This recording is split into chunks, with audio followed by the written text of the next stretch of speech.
again, Giants fans have been talking for a while now about play calling. That's been a big issue. Initially, when Brian Daboll got hired by the Giants, some people may remember, he said very specifically, I don't want to call the plays. I want to focus on the team. He wants somebody from above calling it. That's what he said.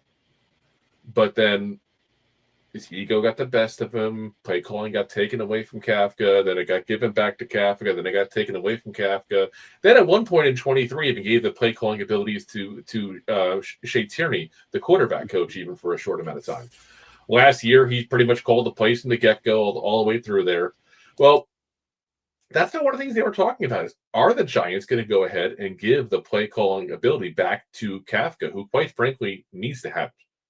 There was a lot of issues last year, obviously, with play calling. Don't even started on 2-point conversions. Like the one against the Steelers, I will never forget that as well. That's like right up there with like the kneeling down late in the season there towards the end of Joe Judge. That's how bad that play was. So this year, though, they said Kafka is going to call the plays, and it's never been announced officially by the Giants, but all the media members have been saying, yeah, that's what they keep hearing there. So that's what's been going on all training camp, all of the the OTAs, and now into that first preseason game. The oddity was Kafka was calling plays, but not from the booth. He was on the sidelines calling the plays. A little different there. I can't remember the last time the Giants had a guy on the sidelines that was the offensive coordinator, not the head coach, calling plays. I'm trying to think when it was, and I'm doing it in my head, like going back and trying to think, and I want to say, was it Sean Payton? Did Sean Payton call the plays, even though he wasn't the OC back then, from the sidelines? No, I think it was, what's his name, who became head coach? What's his name? I'm forgetting him already. You're going McAdoo? McAdoo, yes. We want to forget his name. Yes. I feel like that was the Harry Potter dude. I didn't want to say his name. I was thinking of. Yeah, so I'm trying to remember. I think he was on the sideline quite often. Was he? There we go then. Here we go. I know Kevin Gilbride was at some points too. So, but it's been a couple years now since we've seen that. It was addressed by Daboll on Sunday's press conference. He said, it's something we talked about in the offseason. I think it went well. There was good communication. We'll see what we do this week. That's what these preseason games are for, operational-wise. I was pleased how things went. And you know what? I give him credit. He's not wrong in that.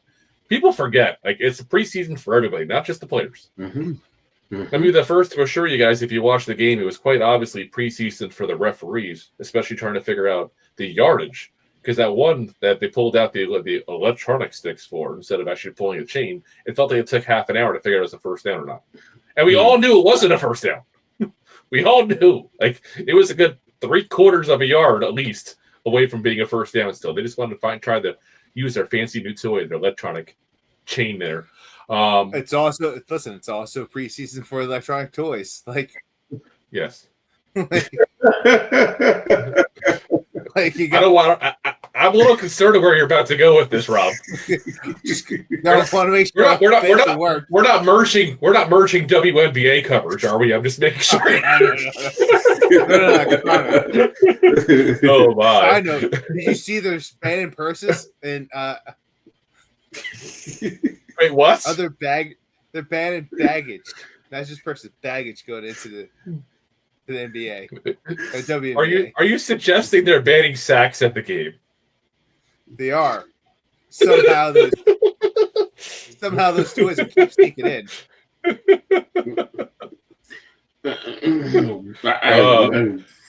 I've done enough. We gotta get off the topic here. Back to the subject at hand here. So get firm and go forward with this conversation. Yeah.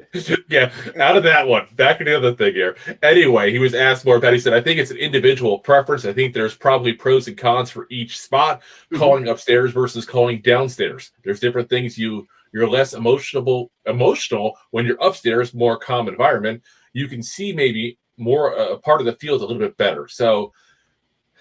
You know what? He's not wrong in that as well. There is definitely the pros and cons of both sides. And I kind of like what they're doing because I like the idea of if Kafka is calling the plays. I like the idea of Kafka also not just calling the plays, but being there with Jaxson Dart. So that way he can show him, I'm calling this play. This is why I'm calling that play. And it gets Dart a chance to go ahead and understand the offense a little better. And it gives him kind of that spot for a little more tutelage. Plus, he gets to see from Russell Wilson when the offensive drives are over, the three of them can kind of get together and talk about it as well. So I really do like that perspective of it, that's for sure. And let's not forget where Kafka came from. Like, he was a QB coach for Mahomes. So, like, you turn around and not saying that Dart's Mahomes, but, like, you work with a guy to show him, like, hey, this is what you're looking for. This is what you want to do. Like, you kind of want that on the sidelines. You really can't do that from the booth. Well, when you do have a rookie quarterback, it's good to have your OC down there. Now, if it was Russell Wilson, I could understand more him being up in the booth, because Russell Wilson also knows when he pick up the phone, I can talk to him that way, so you don't have the distractions there. But when you're down there on the sideline, yes, it's good to be with your rookie quarterback. But on the flip side, you're right there in the trenches that when the guys come off the field, you can start talking to them. What's going on out there? What is the guy across from you doing? How are they lined up? What are you seeing? So that way your thought process into the game plan, even though it's preseason, but you still go through a thought process, comes a little bit quicker than, you know what, let me talk to my position coach, then my position coach talks to me, or let me go find the phone to talk to the OC. You're right there. They can come right to you. So.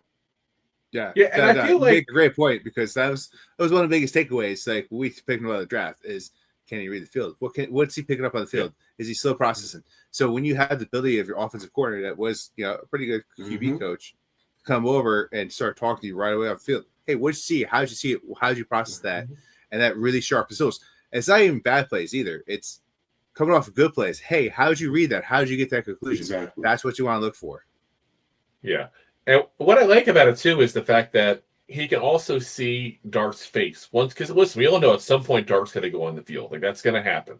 Like, I'd love for him to sit as long as possible and learn as long as possible. But at some point, barring any kind of crazy playoff run, at that point, you're going to probably see him go ahead and get in the game. And,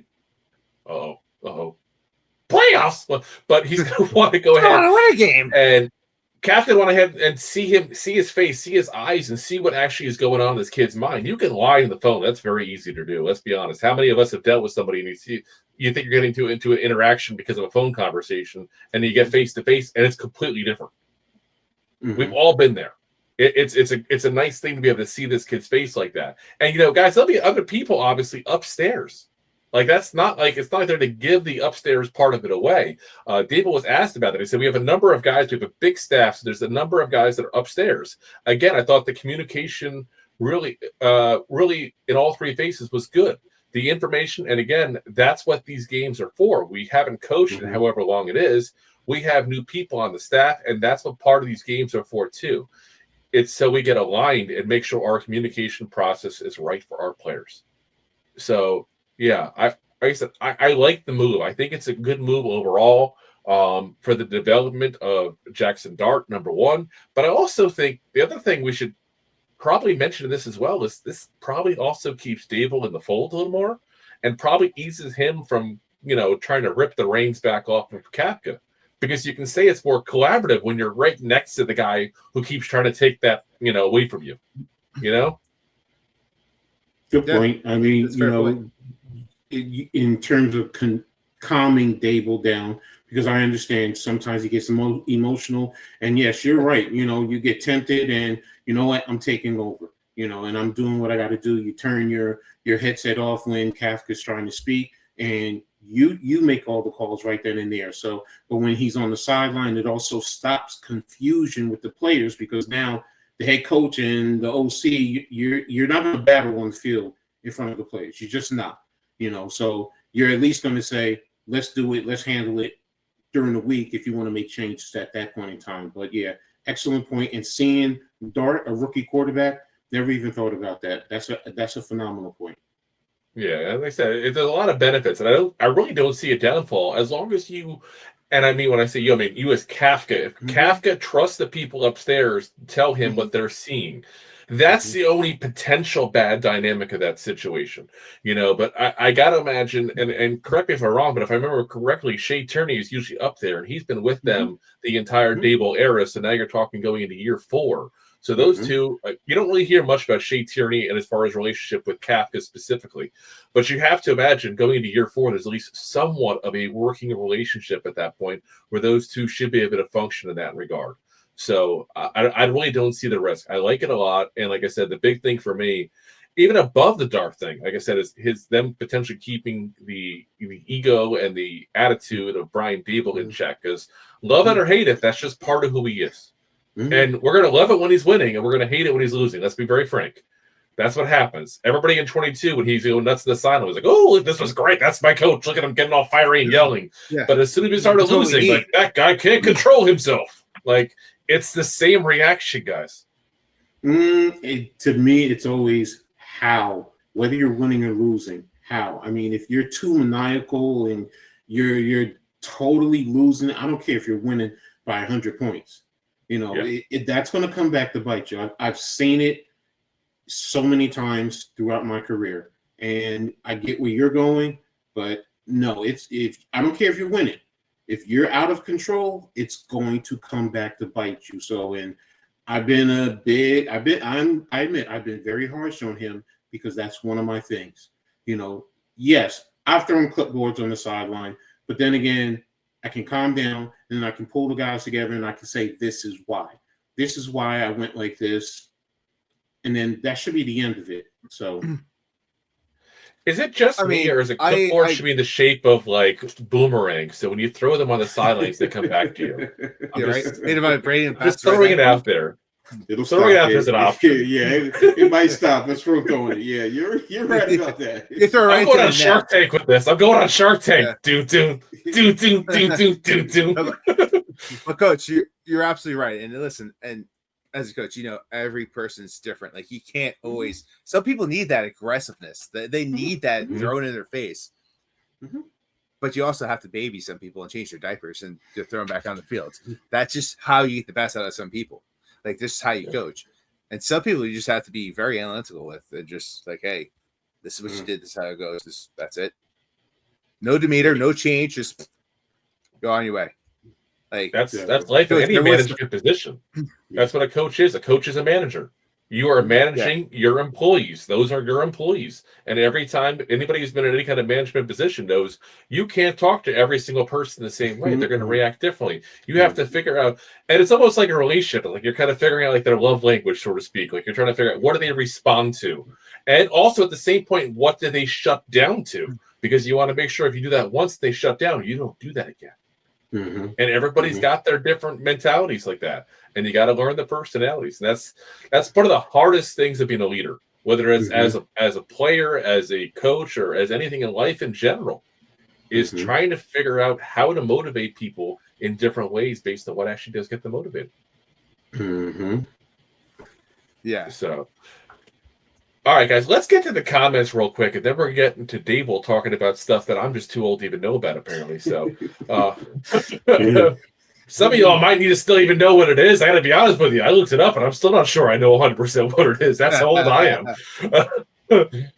Mac the Giant fan says, what up, fellas? What's up, man? And guys, again, if you haven't already, go on to Mac the Giants fans page as well. And give him a like, subscribe as well. He's going to be on the show later this week as well, too. So, Jay says, Coach Edd, NYC legend, damn straight. Mom Perry, salute, Coach. See, Coach is getting all the love. We're just like two schlups. We just like get off the screen here. Like two goofballs over here or something. Yeah. That's like, Coach, just take over from here. You got this. Jay says, never mess with those weird beers, dude, from those hipster stores. You're 45 years old. You should know better. First off, I'm not 45, goddammit. I'm still 42. Second off, I don't know if I call Aldi a hipster store. Like this, like Trader Joe's is more the hipster version of Aldi's because that's actually owned by the same family. It's two brothers. I was about to say. Actually, in Germany, they have the same name, the stores. You know how they diverse? Like, why they separate? Because they thought it'd be too confusing to have the two different the two stores that are based the same name here in America. Is what I was told. Okay, so sidetracked. Anyway, two brothers ran it, and they kind of bought each other out. One wanted to sell cigarettes, one didn't. And when they came to America, that was the difference. It's all about smokes. Okay. And I was like, crazy stuff. 40 years ago, and now no one smokes anymore. You can't buy them in the stores. No, but if you go to Germany, actually both stores have the same name. I don't forget if it's Aldi or Trader Joe's, but they both have the same name actually. Probably they just have something a little different to it. But like I said, they thought it'd be confusing to go to America and do that. Anyways, we get off grocery talk here. Jay says, cringy Russ leash just got much shorter. It did not. Don't kid yourself, Jay. I know you don't like Russ. But I don't think Daboll's going, he looked good in that preseason game. Let's just go ahead and not play Russell Wilson this season at all. Like that leash is not any shorter. He's gonna play when he's ready. That's what it boils down to. He will play when he's ready, whether it's week 7, week 10, we'll find out. And it's also gonna depend, obviously, on how the Giants and Russell Wilson are doing too. Russell Wilson's playing good. We're in a playoff hunt. Guess what? Dart ain't coming in. Sean says, hey guys, if Bo does well in next preseason game, do you see him beating out Hudson for backup swing tackle? We're going to talk about that in a little bit. We got another segment talking about Bo specifically here. So, Jason, we certainly are due to hit on late round linemen. It's been like 20 years. I'm going to give you another one. We're certainly due to hit on linemen. Regardless of what round, linemen. Andrew Thomas is the only one we've had in the last 20 years, I feel like, at this point. It's been that long. Obviously, I'm exaggerating. It's been 20 years, but... No, we know. But yeah, it hasn't been a great track record, that's for sure. Anthony, what's up? I hope Bo beats out Hudson. He is horrific. We'll agree on the horrific part there. But again, we'll get to that part in a minute here. Sean says, is it a legit shot? Jay says, yeah, last time I saw Rob acting aggressively was when there was just one slice of prime rib left at the Golden Corral. Oh my God.